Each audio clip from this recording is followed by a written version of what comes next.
Welcome to The Explainer. We're jumping right into it today because we are looking at a truly transformative set of financial results. We're unpacking Greatland Resources' official financials for the year ending June 30, 2026.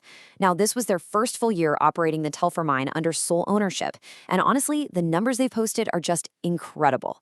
We're going to look strictly at the data from their official report to reverse engineer exactly how they pulled off a record-breaking profit, what actual ground operations drove these numbers, and how they're setting themselves up for a massive expansion. So get ready, because the sheer scale of these figures is going to blow you away. Right off the bat, let's look at the number that completely defines this entire report: $862 million. That is Greatland's net profit after tax for FY26. Just sit with that number for a second. Achieving nearly $1 billion in net profit in your very first full financial year of ownership over a newly acquired asset, that's a phenomenal financial feat.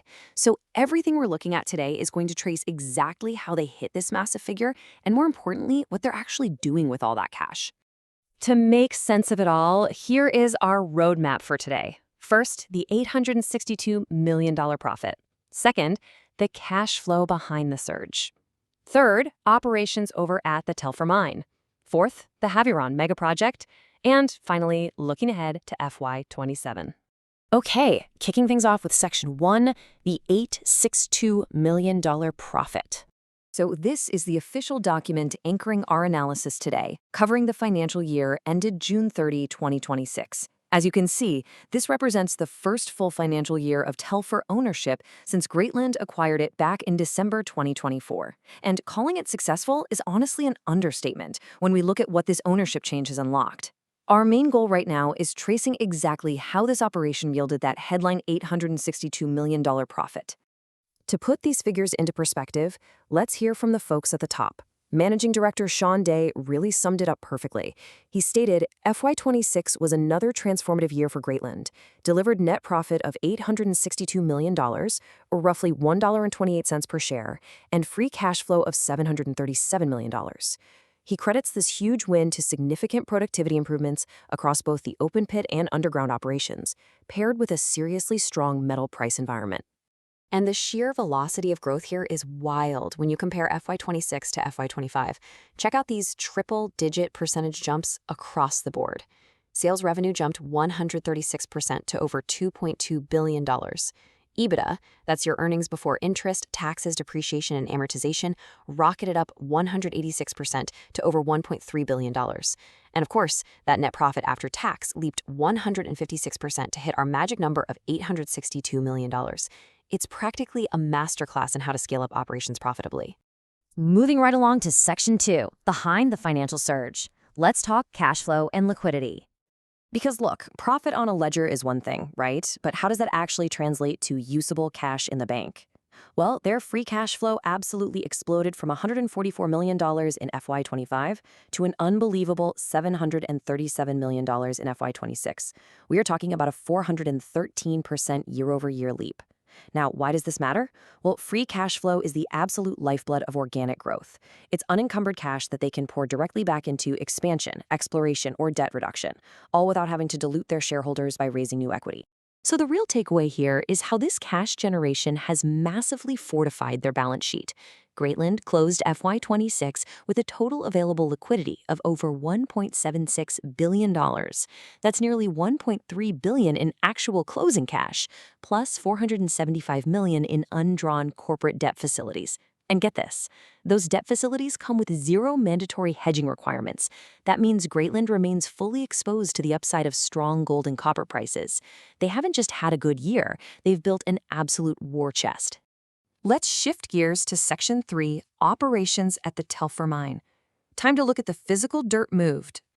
You don't hit record-breaking financials without moving a mountain of earth, and the physical scale here is just immense. In FY26, Telfer produced just under 329,000 ounces of gold and over 14,500 tons of copper. To get that, they had to mill 19.2 million tons of material. They pulled this off at an all-in sustaining cost, or AISC, of $2,179 per ounce of gold. But, maybe the most impressive metric on the board isn't even the gold. It's the safety. Their total recordable injury frequency rate dropped to 4.5. Just for context, when they bought Telfer in December 2024, that safety rating was sitting at 14.1. Slashing injury rates by that wide of a margin while ramping up production, that is the definition of operational excellence. Now, looking at where all this ore is actually coming from, it's essentially a tale of two sites. The heavy lifting is coming from the West Dome open pit, which turned out 11.3 million tons of ore. Compare that to the main dome underground, which mined 1.2 million tons. But there is something very exciting happening underground right now. Greatland announced exceptional drill results confirming a massive 1.2-kilometer geological extension to the West Dome structure, called the Pinnacles Discovery, and it's showing some really wide high-grade mineralization. And what does that mean for their reserves? Well, thanks to these discoveries, Greatland announced a staggering 150% upgrade to the Telfer ore reserve estimate. They added 1.1 million ounces, bringing the grand total to 1.8 million ounces of gold in reserve. This drastically extends the overall life of the Telfer mine. It basically guarantees their processing plant is going to be fed for years and years to come. All right, Section 4, the Havieron Mega Project. This is where things get really ambitious. With their newly established cash pile and a humming processing plan at Telfer, Greatland is plowing money into their adjacent world-class Havieron gold-copper project. FY26 was the year Havieron was officially greenlit for construction, and honestly, they moved at lightning speed. By December 2025, they knocked out the feasibility study. By June 2026, they had secured state and federal primary environmental approvals. The board officially approved the final investment decision, and they locked in $500 million in corporate debt facilities with a syndicate of Tier 1 banks. They systematically de-risked the entire project and are fully ready to build. And if you look at the economics from that feasibility study, you immediately see why they're rushing to get this developed. Havieron boasts an initial mine life of 17 years, with the first gold expected in FY29. But the absolute standout figure here is the projected undiscounted free cash flow. We are talking about $7.7 billion pre-tax over the life of the mine, and that's just at base case assumptions. Throw in a 22.5% post-tax internal rate of return, and Havieron is positioned to be a monumental cash generator that perfectly leverages the existing Telfer infrastructure. Finally, Section 5, looking ahead to FY27. Let's look directly at management's official forecasts for the upcoming year. The strategy is crystal clear here. Maintain strong, steady production at Telfer to fund aggressive, heavy capital investment into their growth projects. This shows us exactly how they plan to weaponize their FY26 momentum. Breaking down this guidance table, we see they expect to produce between 260,000 and 300,000 ounces of gold next year. The all-in sustaining cost is projected to tick up slightly to between $2,900 and $3,330 per ounce. But the real story is the capital expenditure. They are planning to pour between $365 and $435 million into pre-production at Havieron alone, plus another $315 to $335 million into Telfer growth capital. This is a company taking that record $862 million profit and aggressively reinvesting it straight back into the ground. Operationally, this all boils down to a very clear three-step roadmap for FY27. Step 1, break ground and commence that heavy pre-production capital spend at Havieron. Step 2, accelerate project delivery by executing early works at the newly expanded West Dome underground at Telfer.